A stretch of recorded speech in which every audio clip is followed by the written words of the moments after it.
seja muito bem-vindo ao nosso canal, o Cálice da Aliança, e hoje nós vamos estudar mais uma porção da nova aliança, o novo pacto que o eterno nosso Deus, através de Jesus Cristo, nosso Senhor, fez com a sua igreja, fez com o seu povo. Hoje nós vamos estudar Mateus capítulo 21, versículos de 28 a 32. Assim diz a palavra de Deus. O que vos parece? Um homem tinha 2 filhos e, chegando-se ao primeiro, disse: Filho, vá hoje trabalhar na minha vinha. Ele respondeu: Sim, senhor, porém não foi. Dirigindo-se ao segundo, disse-lhe a mesma coisa, mas este respondeu: Não quero. Depois, arrependido, foi. Qual dos 2 vos parece ter feito a vontade do Pai? Disseram: O segundo. Declarou-lhe Jesus: Em verdade vos digo que publicanos e meretrizes vos precedem no reino de Deus. Porque João veio a vós outros no caminho da justiça e não acreditastes nele, ao passo que publicanos e meretrizes creram. Vós, porém, mesmo vendo isto, não vos arrependestes, afinal, para acreditardes nele. Eu quero comentar essa passagem com você, dando aqui uma noção teológica e panorâmica de todo esse cenário. Vamos lembrar a situação bem direitinho. Nosso Senhor Jesus tinha acabado de fazer a entrada triunfal em Jerusalém. Repousou um pouquinho na cidade vizinha, depois foi para o templo e lá no templo ele começou a efetuar a limpeza. Ele começou a expulsar os cambistas e os que ali vendiam e mudavam o propósito daquela que é a casa do nosso Deus, a casa do nosso Pai. Então, uma vez tendo feita a purificação, o Senhor Jesus começou a realizar vários milagres, prodígios extraordinários. Eles ficaram, os judeus e os líderes, a cúpula daquela época, ficou enciumada, ficou com inveja do ministério do nosso Senhor Jesus, então decidiram questionar a sua autoridade. Quando começaram a questionar a autoridade do nosso Senhor e Salvador Jesus Cristo, ele contou a respeito de João Batista e perguntando de onde vinha a autoridade daquilo que João fazia. O povo acreditava em João, assim como acreditava no Senhor Jesus. Mas a liderança judaica ali estabelecida não acreditava porque estava muito macumunada com o poder político, estava muito seduzido pelo poder pomposo que o judaísmo tinha e ainda hoje tem dentro de Israel. Então eles, empolgados com isso, não queriam receber nenhum dos mensageiros de Deus, assim como sempre se mostraram muito difíceis para receber qualquer dos profetas que o eterno nosso Deus levantou, lá mesmo, ainda no antigo pacto, no antigo concerto. Quando nosso Senhor Jesus, então, lança essa pergunta a respeito da autoridade de João, perguntando se a autoridade dele era dos homens ou era dos céus, então eles preferem consultar entre si e dizer, se nós acreditarmos que a autoridade dele não é de Deus, esse povo vai nos apedrejar. E se dissermos que era do céu, então vamos estar em problema porque ele vai perguntar por que nós não acreditamos nele. Então vamos responder que não sabemos. Um bom escapismo, uma boa saída pela culatra, né? Uma boa fuga. Mas, diante do Senhor Jesus, ele então decidiu contar-lhes uma parábola que é exatamente esta dos 2 filhos. Então, a quem ela faz referência? Às autoridades, à liderança judaica ali constituída. Então, não é sensato e também não é teologicamente correto alguém pegar esse texto para atacar a liderança do cristianismo, porque esse texto aqui não visava os seus discípulos, não visava os seus seguidores, mas aqueles que se opunham à fé evangélica ali daquela época, aqueles que se opunham à mensagem do evangelho do nosso Senhor e Salvador Jesus Cristo. Então veja aqui, ele conta a história de um pai que tinha 2 filhos. Ele está falando desse pai, ele está contando a respeito do nosso pai que está nos céus. Os 2 filhos, ali estão a liderança judaica que o próprio Deus havia estabelecido, da descendência de Arão, da tribo de Levi, se levantava sacerdote, homens que tinham o cuidado de estar apregoando a mensagem de Deus e se envolvendo tão somente com o sagrado. Por outro lado, agora, esse outro filho que ele está dizendo era João Batista, representado ali por João Batista, e também pelo próprio Cristo, a quem eles estão questionando. O primeiro filho que o texto apresenta aqui, É interessante até a gente dizer uma outra coisa, uma curiosidade, não uma curiosidade bíblica, mas uma curiosidade teológica, uma curiosidade de tradução. Quando você lê aqui no versículo 29, diz: ele respondeu sim, Senhor, porém não foi. Se você olhar o texto grego, vai dizer o contrário.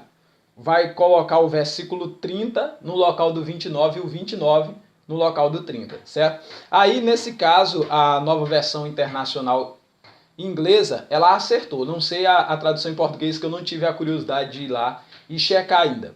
Mas a Revista Almeida Atualizada, ela faz essa troca.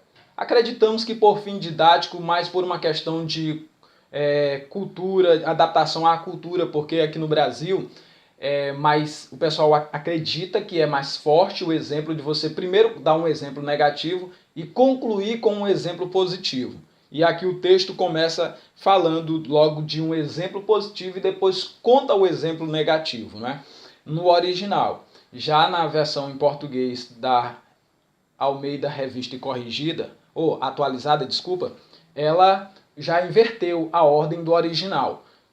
O bom nisso é que a ordem dos fatores aqui não vai alterar de forma nenhuma o produto da soma ou a conclusão sadia, não vai ter nenhum efeito negativo para a nossa fé. Mas para você que está vendo teologia e está aprendendo uma abordagem, um comentário de nível teológico, essas curiosidades elas são interessantes e importantes que você leve em consideração. O curioso é que a mesma Sociedade Bíblica do Brasil, que lançou a Almeida Revista Atualizada, na nova tradução da linguagem de hoje, coloca na ordem correta. Embora o texto da nova tradução na linguagem de hoje não seja bem uma tradução bíblica, mas uma paráfrase de uma qualidade assim não muito ortodoxa. Ela foge muito ao ensino teológico adequado, correto e textual, né? Mas vamos pôr de parte isso e retomemos agora ao nosso comentário. Esse filho que disse que ia, mas não foi, representava aqui as lideranças judaicas daquela época, sumos sacerdotes, escribas, principais dos fariseus e dos saduceus, as duas facções que haviam naquela época, e essas duas facções elas cometeram um erro terrível, porque tendo apenas uma Bíblia, optaram por caminho de interpretação totalmente contrário e oposto um do outro, mas por força de tradição. O mesmo prejuízo que temos hoje em várias partes do mundo com a divisão do cristianismo entre calvinismo e arminianismo. Por isso é que a proposta realmente tem que ser: voltemos ao Evangelho, voltemos à palavra. A pergunta do Senhor foi, depois que ele colocou o primeiro lá, que disse que não ia, ou disse que ia, mas não foi, ele então parte para uma coisa muito interessante. Conta a história do outro. Qual é a história do outro? Ele disse que não queria ir. Veja, não quero, mas foi. E é interessante. Quem fez a vontade? Eles responderam, o segundo. Aí ele começa a contar a história. Olha, pois agora eu vou contar uma história para vocês. Tá aí. Vocês não querem, vocês não receberam, vocês rejeitaram a mensagem que o João Batista trouxe da parte do Pai. Já os publicanos e pecadores receberam essa mensagem. Vocês igualmente estão rejeitando a mensagem que eu estou pregando porque João falava a meu respeito, e agora os publicanos e pecadores que vocês estão rotulando estão se arrependendo e crendo. E vocês, embora vejam todas essas coisas, ainda não se arrependeram, afinal de contas, para vir à fé e crer. O Senhor Jesus estava chamando a atenção daquela liderança ali. E aí ele vai contar na conclusão algo interessante, aliás, no versículo 31. No final do versículo 31 ele vai dizer assim: em verdade vos digo que publicanos e meretrizes vos precederão no reino de Deus. Olha só. Por que haviam de precedê-los no reino de Deus? Eles estavam confiantes. Deus é só nosso. Deus é israelense. Deus é judaico. Deus é da nossa fé. Quando Deus, na verdade, não é de fé nenhuma. Deus é o autor da fé. Ele não fica preso à fé, porque ele é o dono da fé. Ele é o Senhor da fé. Ele é a razão da esperança, ele é o recompensador daqueles que o buscam. Então ele não é patrimônio nem deste ou daquele grupo. Na verdade, Deus é o Deus daqueles que fazem a sua vontade. Olha como é interessante isso aqui. Aqueles que fazem a sua vontade. Onde está expressamente declarada a vontade de Deus? No livro sagrado, a Bíblia Sagrada, a palavra de Deus. Então, amados amigos, ouvintes da palavra de Deus, eu quero chamar a sua atenção para algo muito importante. Eu quero chamar a sua atenção para algo precioso. Não creia mais em filosofias do que na Bíblia. Não creia mais nos expoentes, Armínio, Calvino e quem quer que seja mais, do que na palavra de Deus. Creia sempre na palavra de Deus e interprete todas as outras escrituras, todos os outros livros, seja de cunho teológico ou devocional, a partir do que diz a Bíblia Sagrada e não a Bíblia Sagrada a partir do que dizem esses expoentes. Assim nós teremos uma fé totalmente bíblica e pautada no Evangelho. Ele disse que esses aqui iriam entrar no reino dos céus na frente deles, ao passo que eles, em uma outra parábola, claro, seriam lançados nas trevas onde haveria choro e ranger de dentes. Deixa eu lhe falar uma outra coisa. Aí ele vai explicar por quê. Porque veio João a vós outros no caminho da justiça, e vocês não acreditaram nele, ao passo que publicanos e meretrizes creram. Vós, porém, mesmo vendo isto, não vos arrependestes, afinal, para crerdes nele. Aqui é onde nós vamos concluir dizendo o seguinte. O Senhor Jesus disse, João Batista veio, era da linhagem de sacerdote, da tribo de Levi, seu pai era um sacerdote, ele era de uma família tradicional de sacerdotes. Vocês rejeitaram e não quiseram crer na mensagem dele. Agora o pai envia o seu filho. E aqui estou eu pregando a mensagem. E vocês, nem vendo tudo isso que eu já fiz, são capazes de se arrepender dos pecados de vocês e crer. Sabe qual foi o problema ali? Foi a questão da tradição. Eles aprenderam uma coisa terrível. Eles não criam em nada que não fosse de acordo com a tradição.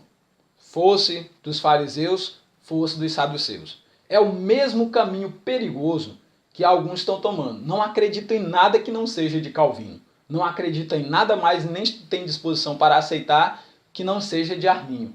Esse é um verdadeiro caminho de perdição. Destruir o judaísmo e certamente, se insistirmos nesse caminho de desobediência, também destruirá a fé cristã. Mas há uma notícia boa, de que as portas do inferno não prevalecerão contra a igreja.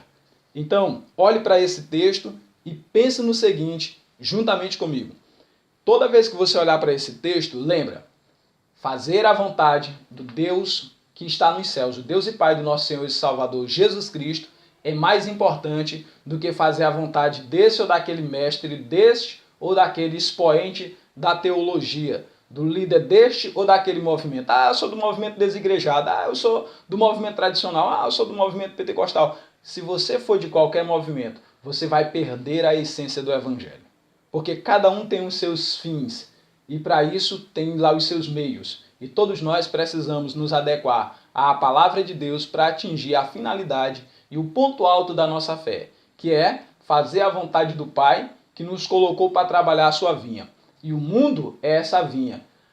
Aqueles que precisam ouvir e aprender da palavra de Deus, todos formam essa grande lavoura de Deus. E nessa lavoura existem aqueles que têm a função de nela trabalhar e conduzir os frutos ao dono da vinha. Assim eu e você precisamos nos manter fiéis nesse propósito de sermos bons trabalhadores nessa vinha, obediente ao nosso Pai, ouvindo sempre o que ele disse e seguindo o caminho da justiça e não o caminho dos mestres contemporâneos ou dos mestres do passado, porque o nosso mestre, o único mestre, a nossa cabeça é Cristo, porque dele, por ele e para ele são todas as coisas. A ele a glória. Se inscreva no nosso canal, curta, faça seu comentário, deixe as suas perguntas, indique para alguém, compartilhe os nossos links, enfim, nos ajude a propagar a palavra de Deus e o Deus de paz será contigo. Não esqueça de se inscrever no nosso canal. Deus abençoe e guarde você e eu aguardo você no nosso próximo vídeo com mais uma abordagem e interpretação de um comentário bíblico onde vamos pautar toda a nossa afirmação dentro da palavra de Deus. Deus seja contigo e eu vejo você no nosso próximo vídeo.